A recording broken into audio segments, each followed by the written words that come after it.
1943. The skies over Europe belong to death. Every morning, as the sun rose over England, hundreds of American airmen climbed into their B-17 Flying Fortresses and B-24 Liberators. These were young men, most barely out of their teens, farm boys from Iowa, factory workers from Detroit, college students from California. They wore heavy flight suits against the freezing cold at 25,000 feet. They carried their lucky charms, their photographs from home, their prayers, and they knew the odds. The briefing rooms filled before dawn. Maps showed the target for the day. Another factory deep in Germany, another oil refinery, another rail yard. The intelligence officers explained the defenses they would face. How many fighter squadrons? How many flak batteries? The expected casualties. The crews listened, their faces betraying nothing, but their hands gripping their coffee cups a little tighter. Every day, hundreds of these bombers thundered toward German industrial targets. Every day, dozens of them never came back. The crews that did return told the same terrifying story. German Messerschmitt 109s and Focke-Wulf 190s swarmed like angry hornets, diving through the formations with cannons blazing. The fighters came in waves. Head-on attacks aimed at the cockpit. Beam attacks from the side, tail attacks from behind. The gunners fired back desperately, their 50 caliber machine guns hammering. But the German pilots were experienced, skilled, and fearless. They pressed their attacks close enough that you could see their faces through the canopy. Some fired rockets into the formations. Others aimed for the engines, knowing one good burst could set a bomber ablaze. And then there was the flak. Anti-aircraft shells, the dreaded flak, exploded in deadly black bursts that could rip a bomber apart. The German gunners below had had years to perfect their craft. They knew the altitudes bombers flew. They knew the speeds.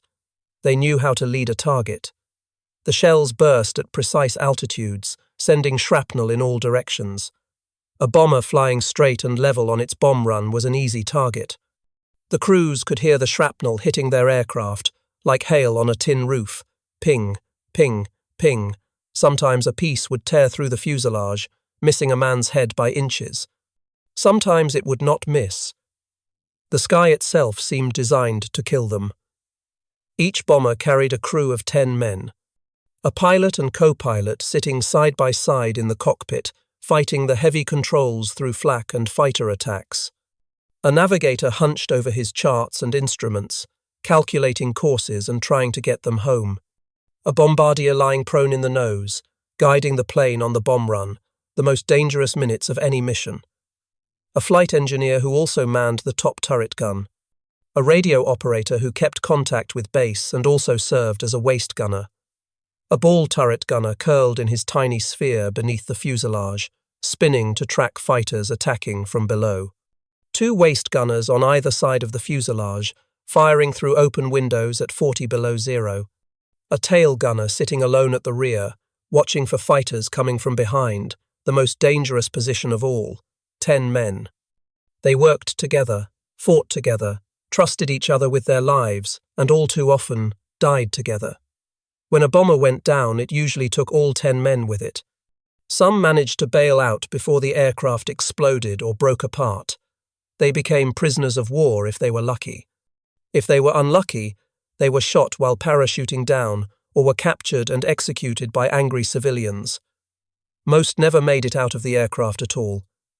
The losses were staggering beyond comprehension. In October 1943 alone, during what became known as Black Week, the 8th Air Force lost 148 bombers in just 7 days.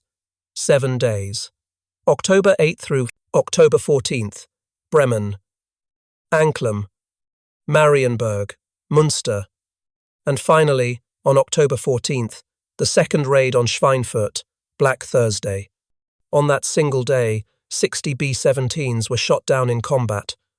17 more were damaged so badly they never flew again. 600 men lost in one day. One mission. The raid on Schweinfurt became infamous. The bombers flew deep into Germany without fighter escort. The P-47s and P-38s did not have the range to go all the way. The bombers were on their own. The German fighters knew it. They attacked in waves, again and again, for hours. For the week as a whole, 148 bombers destroyed. That was nearly 13% of the attacking force. 1,500 airmen gone, killed, wounded, missing or captured. 1,500 families who would receive the dreaded telegram. We regret to inform you. 1,500 empty chairs at dinner tables back home. 1,500 young men who would never see their 25th birthday. And this was just 1 week. Most bomber crews had a life expectancy of just 11 missions. They were required to fly 25 missions before they could go home. 25 missions to complete your tour. 25 missions to earn your ticket home. 25 missions before you could see your family again. Do the mathematics. The odds were simple and brutal. With an 11-mission life expectancy and a 25-mission requirement, only about 1 in 4 crews would statistically survive their tour. Fly enough missions, and you would probably die. Some crews beat the odds through skill, luck, or both. Many did not. The bunks in the barracks told the story better than any statistics. Every morning, crews walked to the flight line. Every afternoon, some of those crews did not come back. Their bunks sat empty that night. By the next morning, new crews had moved in. Fresh faces. New names. Young men who did not yet understand what the old hands knew, that most of them would not finish their 25 missions. Personal effects were packed up quickly. Watches, letters from home, photographs, a teddy bear, 1 pilot kept for luck, all boxed up and shipped back to families who were still hoping, still praying, not yet knowing their son or husband or brother was gone. More names were added to the growing list of the dead and missing. The list grew longer every week. The military brass knew they needed a solution urgently. Bombers were being shot to pieces faster than new ones could be built. The factories back home were working at maximum capacity. New B-17s rolled off assembly lines every hour. But they could not replace losses fast enough. Something had to change. But the solution was not simple. They could not just wrap the planes in armor like medieval knights wore armor. Weight was the enemy as much as bullets were. Every single pound mattered on a bomber. These aircraft were already pushing the limits of what 1940s technology could achieve. The 4 Wright Cyclone engines on a B-17 each produced 1,200 horsepower. Impressive, but there were limits. Every pound of armor meant 1 less pound of bombs to drop on the target, or 1 less pound of fuel to get home, or 1 less pound of ammunition for the defensive guns. The engineers ran the calculations constantly. If you added too much weight, the bomber could not reach its operational altitude. It would be a sitting duck for fighters. If you added too much weight, it could not carry enough fuel to reach Germany and return. The crews would have to ditch in the Channel or crash land in occupied France. Add too much armor in the wrong places, and the plane might not even be able to take off with a full bomb load. The engines would strain. The wings would not generate enough lift. The aircraft would use up the entire runway and still not get airborne. But too little armor meant the current nightmare would continue. More young men dying every day. More bombers spiraling down in flames, leaving dark trails of smoke across the European sky. More missions failing as formation after formation got torn apart by German defences that were getting better, not worse. The balance was critical. There was a sweet spot somewhere. An optimal amount and placement of armor that would save lives without crippling the bombers' ability to do their job. Someone had to figure out where to put the limited armor they could carry. It seemed like a straightforward problem. Study where the planes are getting hit. Armor those areas. Protect the vulnerable spots. Or so they thought. The military had the best engineers in the country working on this. They had combat veterans who had flown the missions. They had designers who knew every rivet and bolt in these aircraft. And they all came to the same conclusion. It was obvious where the armor should go. At Columbia University in Manhattan, just blocks from where the city's energy hummed with wartime urgency, A secret group of mathematicians and statisticians were fighting the war with equations instead of bullets. They called it the Statistical Research Group, the SRG. And these were not ordinary academics. This was arguably the most brilliant collection of mathematical minds ever assembled in one place. 18 researchers, each a specialist in their field, each brought skills that would prove essential.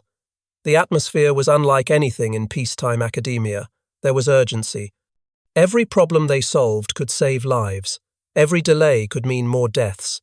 Brilliant minds challenged each other daily across tables covered with data. Chalkboards filled with equations that looked like abstract art to outsiders but were tools of war to these men. Arguments erupted over statistical methods, not with personal animosity, but with the passion of people who knew the stakes. Coffee flowed endlessly. Researchers worked late into the night, sometimes sleeping in their offices.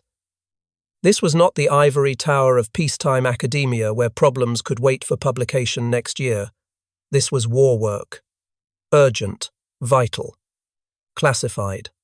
Papers were stamped secret before being locked in safes. Visitors needed security clearance. The work could not leave the building.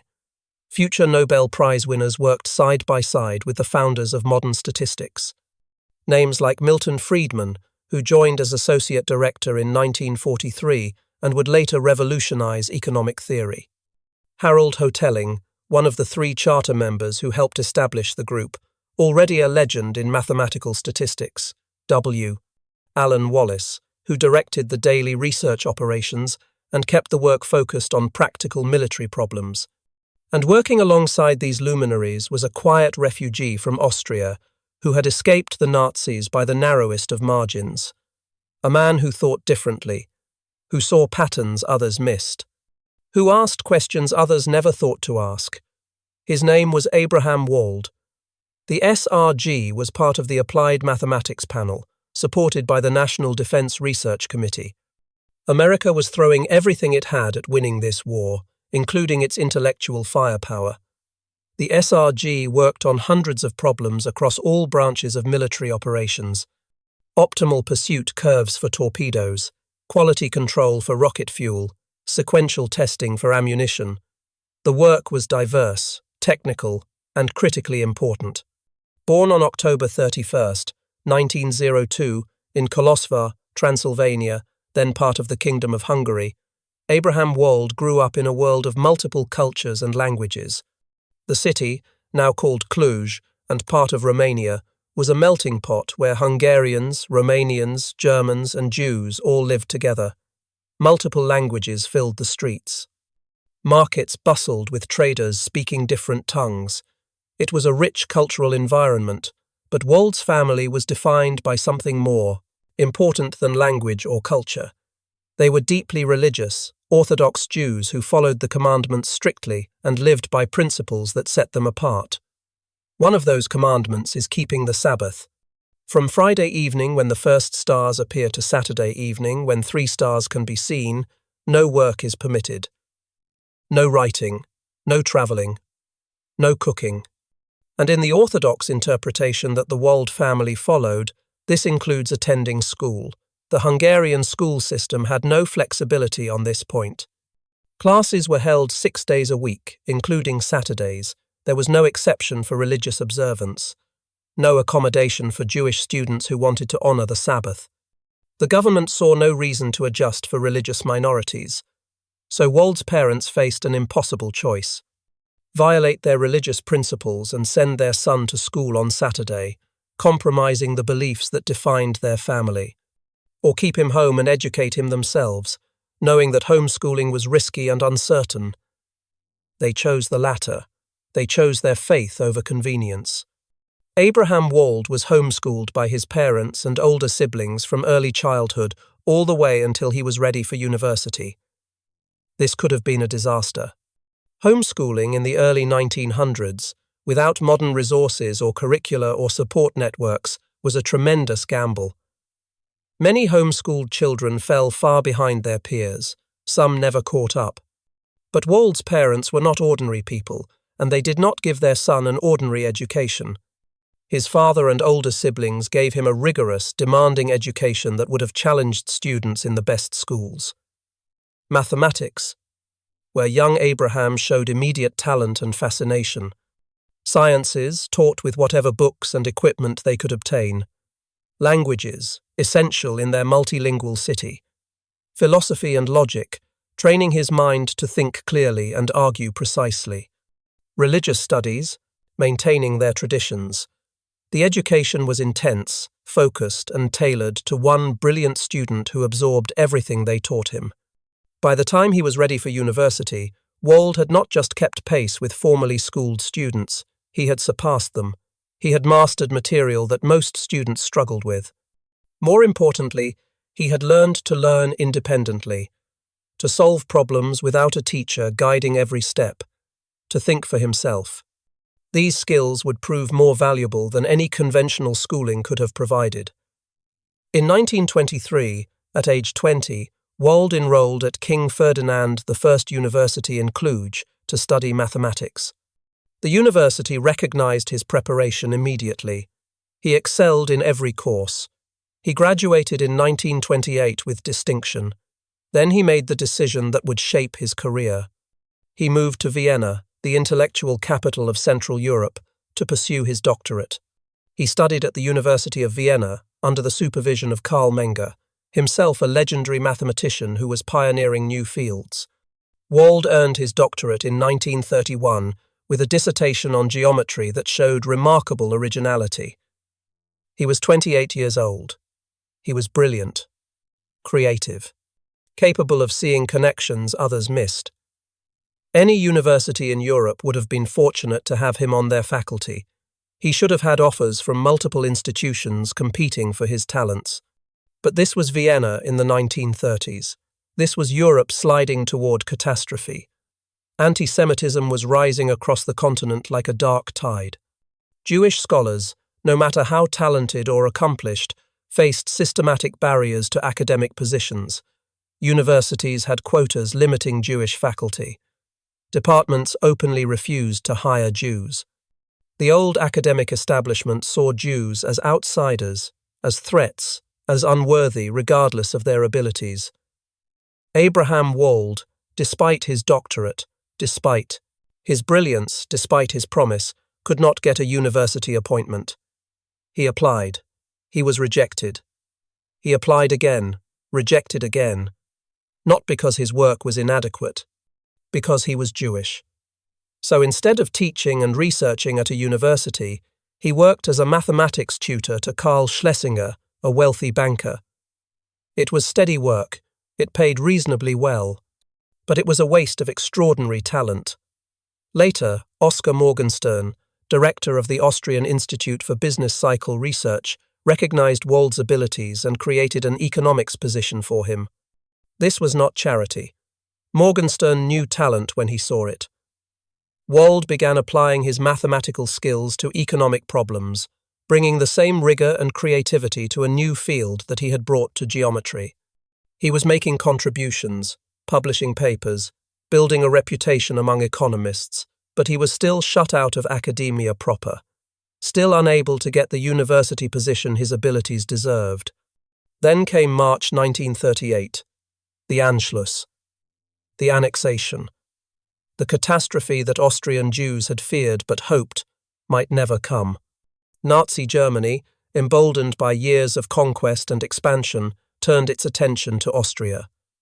German troops crossed the border on the morning of March 12th. They met no resistance. Many Austrians welcomed them with cheers and Nazi salutes. The formal annexation law was signed March 13th. Austria ceased to exist as an independent nation. It became part of the German Reich. For Austria's Jews, this was not a political change, this was existential threat. The Nazis immediately began implementing their racial laws with enthusiastic support from many Austrians. Jewish professionals were fired from their jobs within days. Jewish businesses were confiscated or destroyed. Jewish people were beaten in the streets by mobs, while police stood by watching or participating. Synagogues were vandalized. The persecution that had taken years in Germany happened in Austria in weeks. Abraham Wald saw what was coming. He understood that this was not temporary, that this would get worse, not better, that staying meant death or imprisonment at best. That summer, 1938, just months after the Anschluss, he fled Austria for America. He left behind almost everything: his home, his work, his professional network. Most devastating of all, he left behind his parents, his siblings, most of his extended family. They could not all get visas. They could not all escape. Someone had to stay behind. He promised to send for them when he could. He promised to get them out. He never saw most of them again. All but one of the 9 family members who remained in Austria would die in Auschwitz.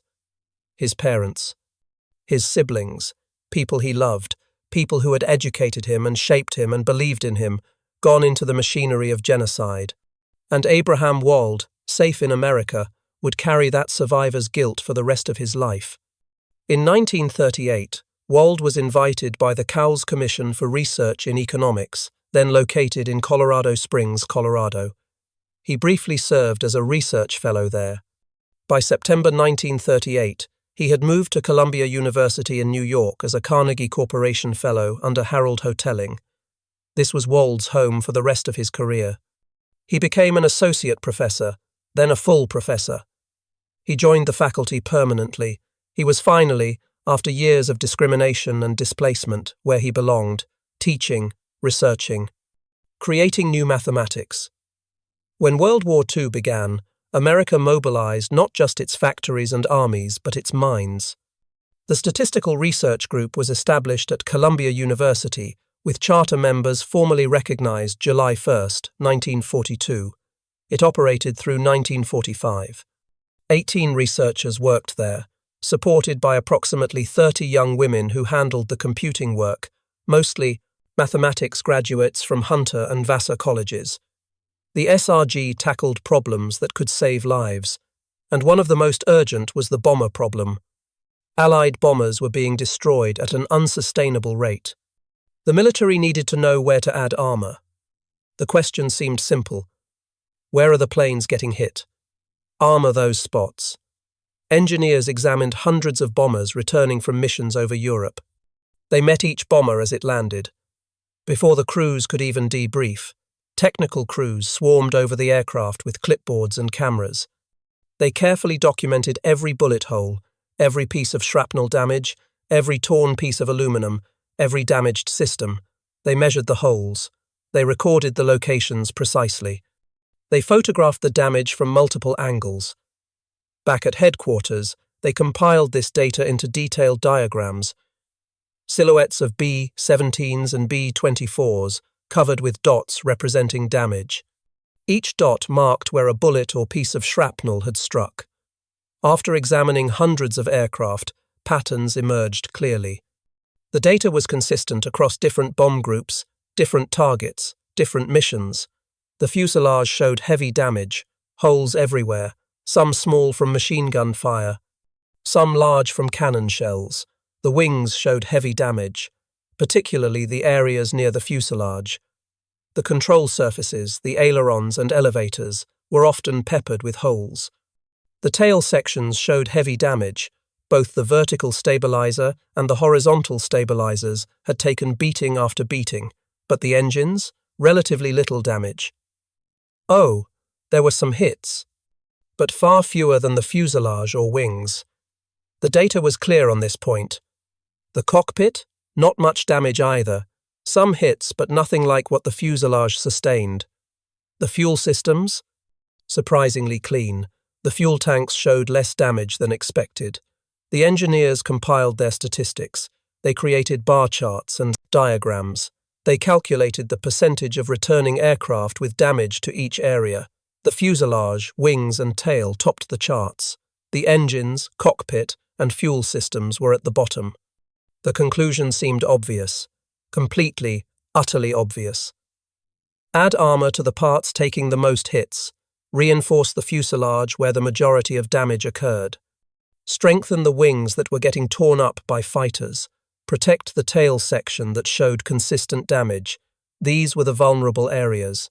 The data showed it clearly. Any engineer looking at the numbers would reach the same conclusion. The proposal went to the Statistical Research Group for analysis. This was standard procedure. Let the statisticians verify the numbers. Confirm the conclusion, then implement the solution. It should have been routine. A few days of number checking, then approval, then production. But Abraham Wald looked at the data and saw something no one else saw. He sat in a room with engineers and military officers and other statisticians from the SRG. They spread the diagrams across the table. Silhouettes of bombers covered with dots marking damage. Everyone in the room was looking at the same data. Everyone in the room was seeing the same patterns. Everyone except Wald. He looked at the diagrams for a long time. He asked questions about how the data was collected, about which planes were being examined, about the methodology. And then he asked a question so simple, yet so profound, that it changed everything, a question that should have been obvious, but somehow had not occurred to anyone else. Where are the planes with engine damage? The question hung in the air. The other men in the room looked at each other. What did he mean? The data clearly showed that engines had less damage. That was right there in the numbers. Everyone could see it. But Wald pushed further. These diagrams show only the planes that came back. What about the planes that did not come back? Where were they hit? Everyone else looked at the returning planes and saw damage patterns that showed vulnerability. Wald looked at the returning planes and saw a selection bias, an enormous, glaring selection bias that everyone had missed. These were the survivors. These were the lucky ones. These were the planes that made it home despite being damaged. What about the planes that did not make it home? Where were they hit? What killed them? The engineers were analyzing a biased sample without realizing it. They were only studying planes that survived combat and made it back to England. The planes that got shot down were not available for study. Those planes were scattered across Europe, crashed in German fields, burning in French forests, sunk in the English Channel, blown apart at altitude. Their damage patterns could not be documented. Their crews could not report what hit them. Their data was missing, gone, lost. And that missing data was the most important data of all. Wald realized something crucial about how the data was collected. If the returning planes showed heavy damage to the fuselage, wings, and tail, that meant something very specific. It meant these areas could absorb significant damage and still allow the plane to fly home. A bomber could take dozens of holes through the fuselage and keep flying. The crew might be terrified. There might be wounded men bleeding in the back, but the aircraft remained controllable. The engines kept running. The pilots could still fly it. Holes in the wings? Serious, but not always fatal. The wings on a B-17 were massive structures with multiple spars and ribs. You could punch a lot of holes through them before the wing failed structurally. The planes were survivable with hits to those areas. That was what the data was actually telling them. Not that these areas were vulnerable and needed protection, but that these areas could take damage without bringing the plane down. But the engines showed little damage on returning planes. Why? Not because the engines were less likely to be hit. Wald assumed, on good evidence confirmed by combat analysis, that German fighters and flak aimed at the entire aircraft. Hits in combat were distributed fairly randomly across the bomber. There was no reason to think engines were magically protected or harder to hit. They were big, obvious targets hanging off the wings. Fighters specifically aimed for them. Flak exploded near them. So why did returning planes show so little engine damage? The answer was chilling. The engines showed little damage on returning planes because planes hit in the engines did not return. They went down. A hit to an engine could start a fire that could not be extinguished. High-octane aviation fuel fed the flames.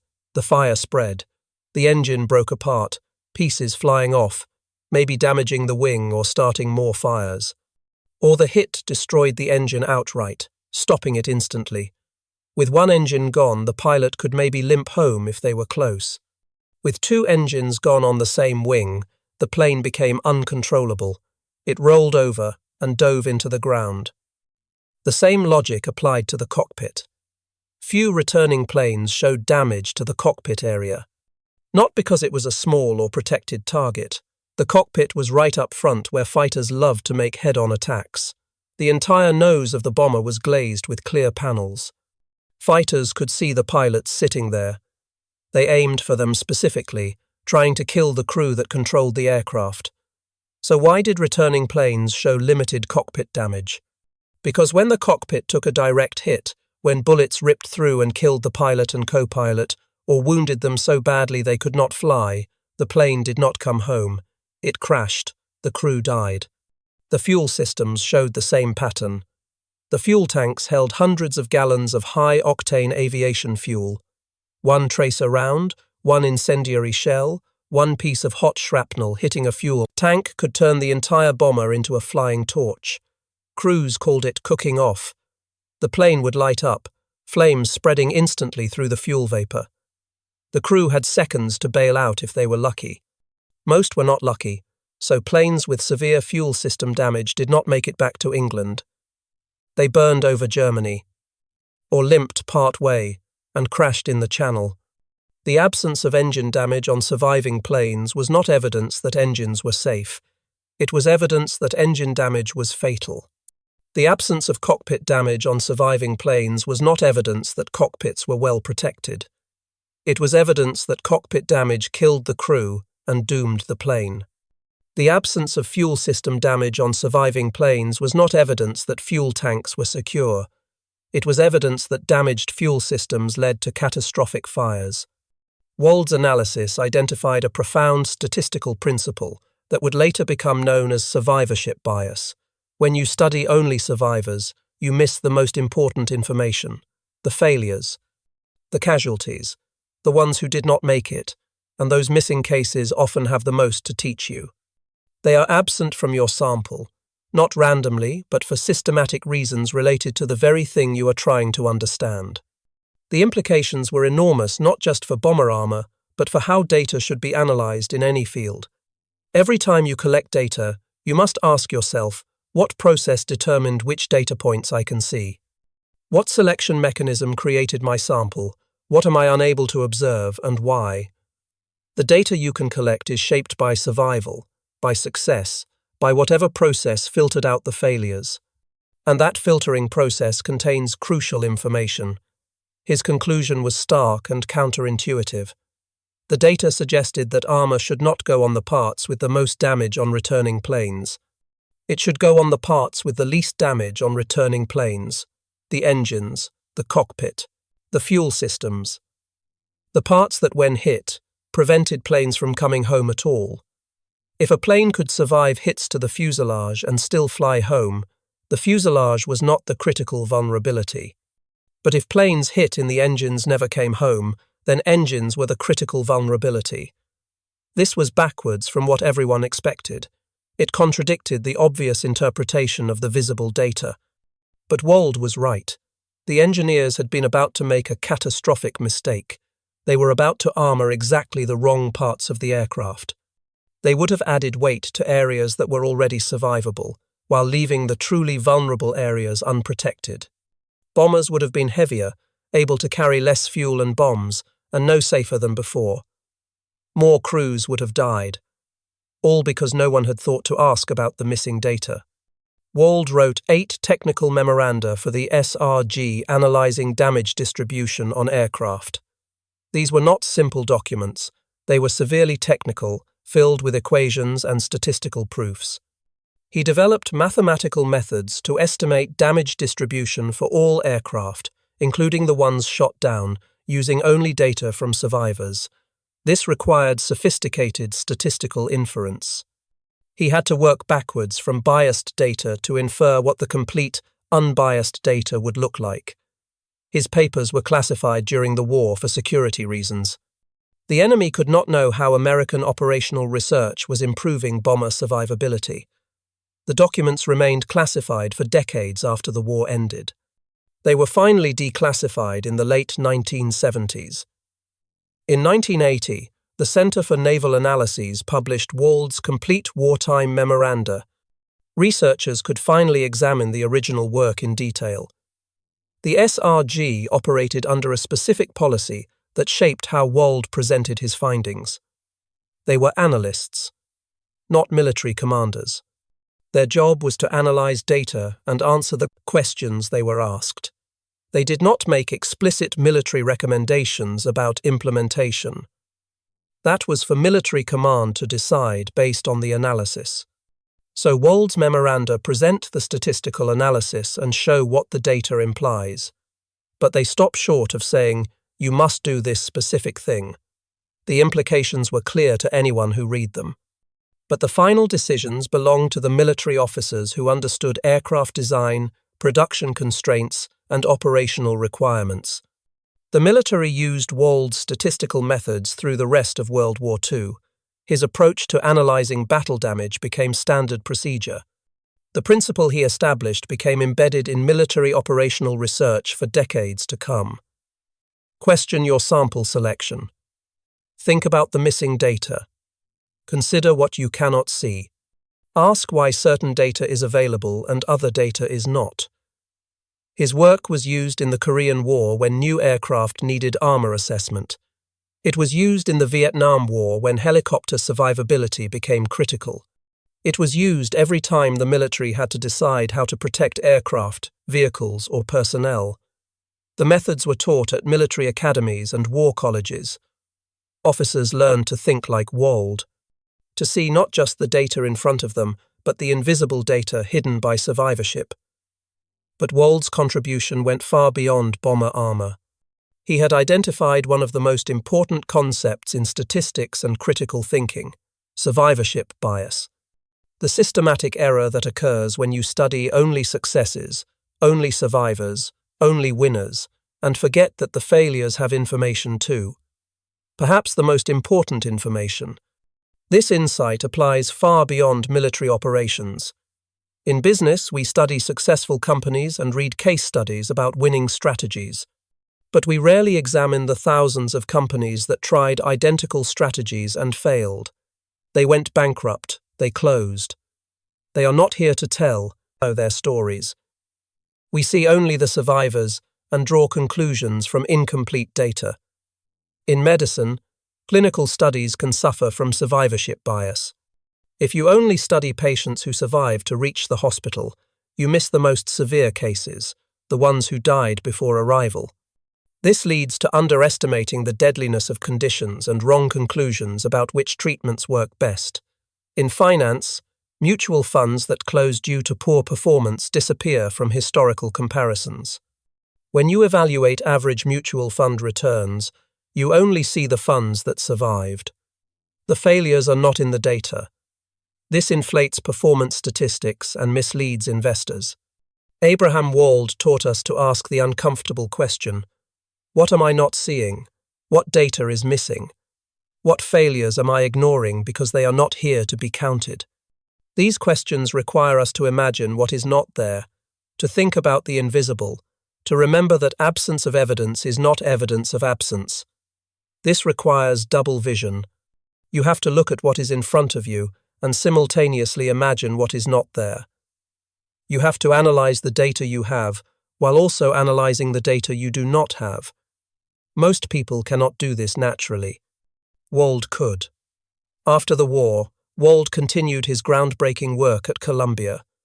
He was now recognized as one of the leading statisticians in America. His wartime work had proven the power of mathematical thinking applied to real problems. In 1947, he published a book that would transform statistics, Sequential Analysis.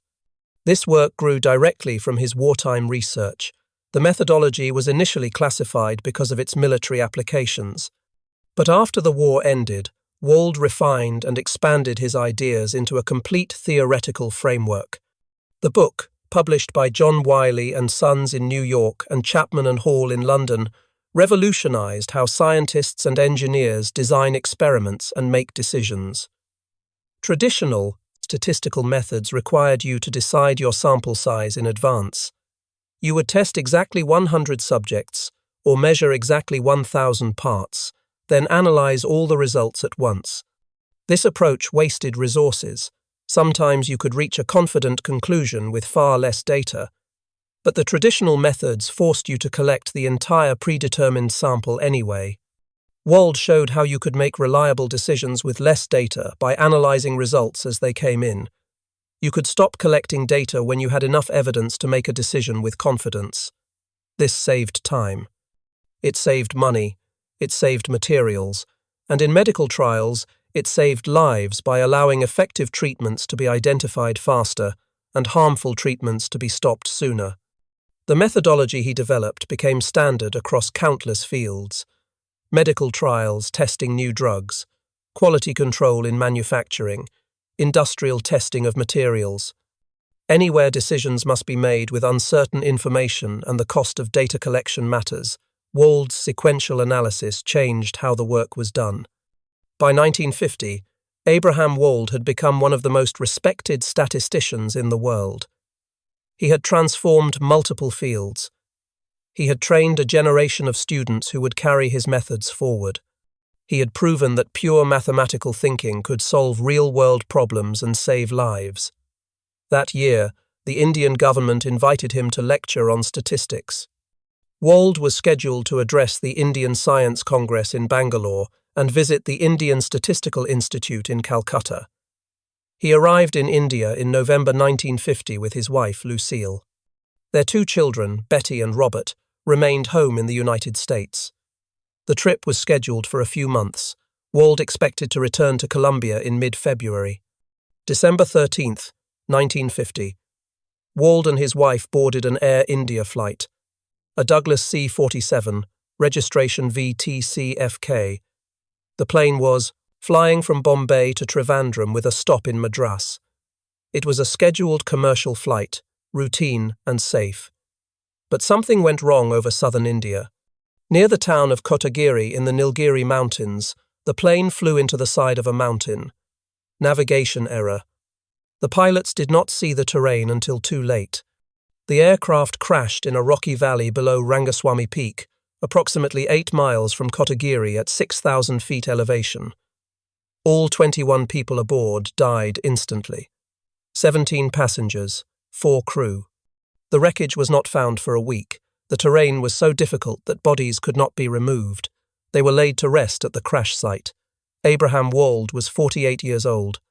The loss was devastating to the mathematical community. Obituaries appeared in leading journals worldwide. His colleague Oscar Morgenstern wrote a tribute in Econometrica.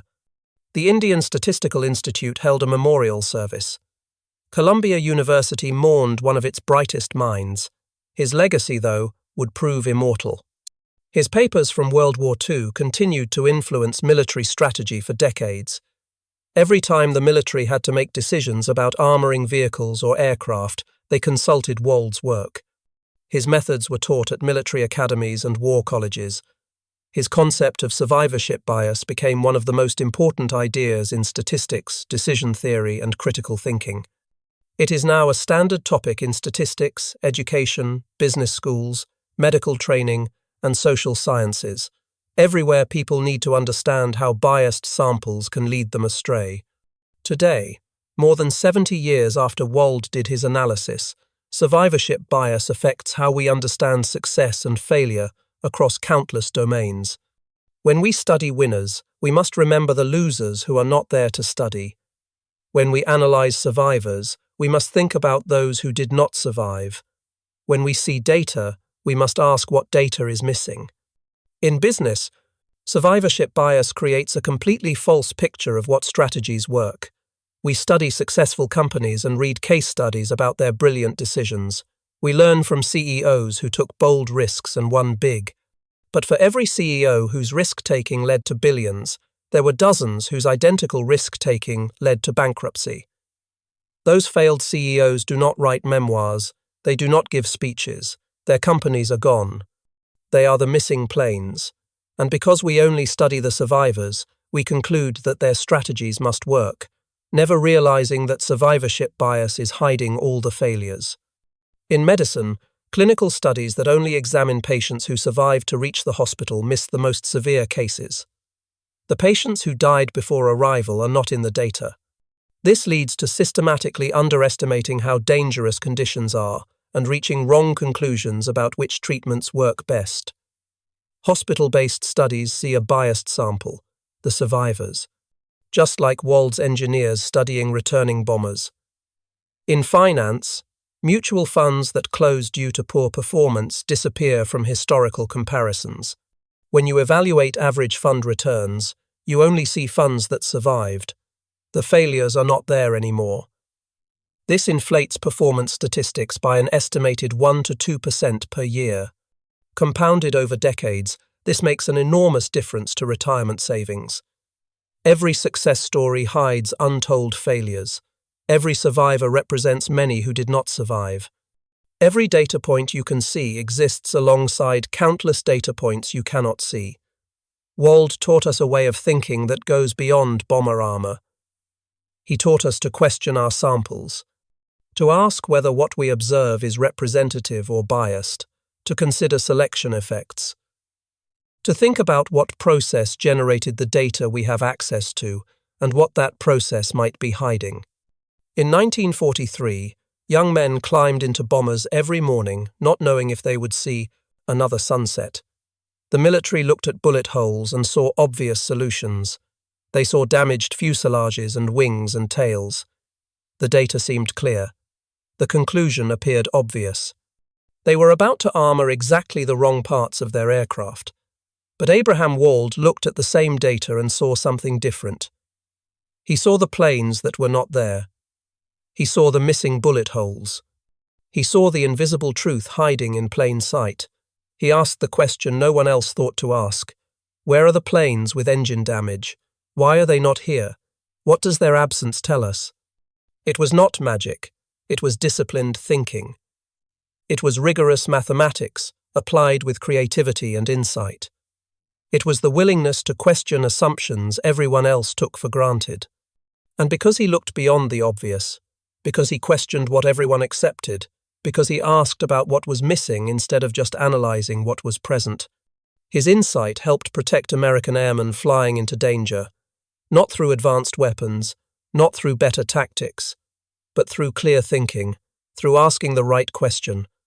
That is the legacy of Abraham Wald. Not just his mathematical brilliance, though that was extraordinary. Not just his contributions to statistics and operational research, though those were groundbreaking. His true legacy is teaching us to see what is not there, teaching us that the most important data is often the data we cannot collect, teaching us that the most important lessons come from the failures that did not survive to teach us. In a room full of brilliant minds, Abraham Wald was the one who asked the different question. He was the one who saw past the obvious. He was the mathematician who saw what everyone else missed.